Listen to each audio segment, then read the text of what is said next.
Eh bien salut tout le monde, c'est Fandetro, j'espère que vous allez tous très bien, en tout cas moi ça va super. Aujourd'hui on se retrouve pour tester l'iOS 8 Beta 1 qui est actuellement disponible pour les développeurs. On va ainsi voir un petit peu les nouveautés que présente ce nouvel iOS et enfin je vais vous parler de mon ressenti après 2 jours d'utilisation sur mon iPhone 5S. Concernant le design global, c'est toujours le même avec un aspect flat de l'iOS 7. On y retrouve néanmoins une nouvelle fonctionnalité. Quand vous lancez le multitâche, vous avez maintenant vos contacts les plus récents ou alors vos favoris. Si vous slidez vers la gauche, vous pourrez ainsi, en cliquant sur l'un d'entre eux, l'appeler, envoyer un SMS ou même pourquoi pas lancer un appel FaceTime. L'iOS 8 incorpore maintenant des barrières interactives, c'est-à-dire que dès que vous recevez par exemple un message, vous glissez vers le bas cette notification et vous pourrez ainsi instantanément répondre à la manière de bit SMS. Par exemple, pour les utilisateurs du jailbreak, vous pourrez ainsi liker, commenter un statut sur Facebook si vous recevez bien sûr une notification de cette application ou encore accepter un rendez-vous via l'application calendrier. QuickType est l'une des fonctionnalités qu'apporte l'iOS 8. Alors qu'est-ce que c'est? C'est un système qui est directement intégré au clavier iOS et qui permet d'anticiper sur tous les mots que vous êtes en train d'écrire et donc fabriquer une phrase, si je puis dire, très rapidement grâce à cette fonctionnalité. A noter que cette fonctionnalité peut être cachée par l'utilisateur même si elle est toujours activée ou encore carrément désactivée via les réglages. Toujours dans l'application message, on y retrouve une fonctionnalité qui est vraiment la plus importante à mes yeux sur l'iOS 8. Je parle bien évidemment de ce que vous pouvez voir à l'écran, c'est le Tap to Talk. Alors qu'est-ce que ça signifie? C'est-à-dire que vous laissez votre doigt enfoncé sur le petit micro, vous parlez tout simplement et vous pouvez ensuite envoyer le message directement à vos correspondants. À noter que ça fonctionne d'iOS 8 à iOS 7 mais avec une interface un peu moins jolie pour les personnes qui vont le recevoir sur iOS 7. A noter que ça fonctionne également pour les photos du style Snapchat ou encore en vidéo.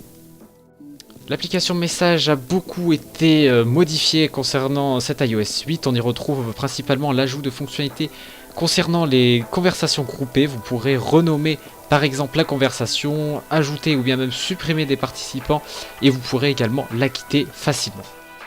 Je vous avais parlé d'iOS 8 dans ma dernière vidéo des présentations des dernières rumeurs de l'iPhone 6 et je vous avais dit qu'il y aurait sûrement une application pour la santé. Et oui, effectivement, cette rumeur a été vraie car on a une nouvelle application sur le Springboard de notre iDevice sous iOS 8. On a l'application HealthKit. Qu'est-ce qu'elle permet de faire? C'est tout simplement sûrement d'être en relation avec l'iWatch car actuellement l'application ne sert strictement à rien.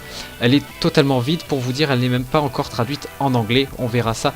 Je pense que les fonctionnalités concernant cette application seront dévoilées lors de la présentation de l'iWatch en détail. L'application photo de l'iOS a également reçu son lot de nouveautés. On parle d'un abonnement iCloud intégral qui est inclus à la base dans iOS. Alors qu'est-ce que ça permet de faire? C'est de tout simplement stocker vos photos. Vous aurez donc 5 Go gratuitement offerts. Vous aurez ensuite un abonnement qui démarre à 0,99$ par mois pour 20 Go. Vous aurez ensuite 200 Go pour 1,99$. Puis enfin 1 Tera de stockage. Le prix n'a pas encore été annoncé. Vous aurez aussi la modification des photos qui est beaucoup plus intuitive. Vous pourrez donc gérer aisément la luminosité, le contraste, même les couleurs, les ombres. Vous pourrez vraiment tout gérer comme vous pouvez le voir sur la vidéo. J'ai pu modifier ma photo, la tourner. Voilà, vous pouvez voir que vous avez une sorte de petit éditeur très rapide à disposition sur iOS. Dans l'iOS 8, les développeurs peuvent maintenant créer leur propre widget pour le Notification Center. Donc nous aurons par exemple le widget eBay qui a été présenté. Vous pourrez donc facilement accéder à vos enchères via justement l'affichage du Notification Center. Vous pourrez aussi voir les résultats de foot, de basket, ce que vous voulez avec le Notification Center.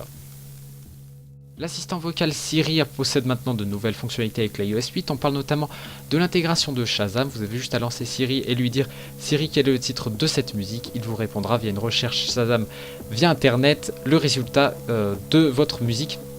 On parle notamment aussi de l'intégration d'un affichage de Siri à distance. Alors que je m'explique, vous branchez votre appareil à une source d'alimentation comme par exemple votre ordinateur ou bien une prise de courant et vous avez juste à dire dis Siri et il va se lancer automatiquement, chose qui est plutôt pratique.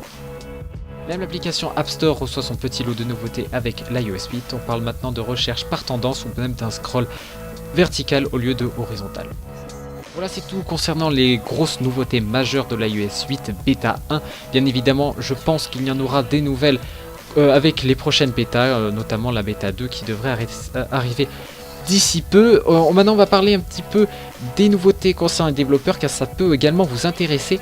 Donc les développeurs maintenant auront accès à un OS beaucoup plus ouvert que l'iOS 7 ou même les OS antérieurs. Vous aurez maintenant l'intégration de Touch ID dans vos applications, donc vous pourrez aisément afficher, vérifier par exemple l'utilisateur via Touch ID dans les applications tierces. Nous avons donc aussi l'intégration de la domotique avec Siri. Par exemple, Siri vérifiera vos serrures quand vous direz Siri je vais aller me coucher. Ça c'est quand même quelque chose qu'il faut noter. L'intégration aussi d'un nouveau langage de programmation fourni donc avec Xcode 6 qui est actuellement en bêta. Vous pourrez le retrouver si vous avez sur Member Center, donc si vous avez un compte développeur. Donc ce nouveau langage de programmation s'appelle donc Swift. C'est un mélange entre le C et l'Objective-C.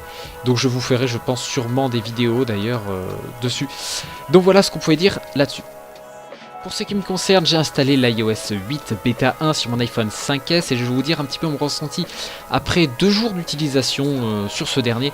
Alors déjà, j'ai noté une baisse de la batterie quand même assez conséquente.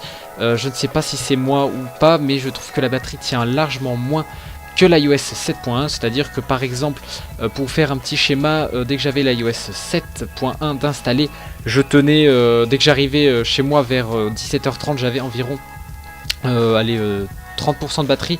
Là je me suis retrouvé avec un peu moins de 20%, voilà, donc c'est pas significatif et on se rappelle qu'on est encore sur une première bêta. Concernant les crashs, j'en ai pas trouvé, j'en ai eu quelques-uns.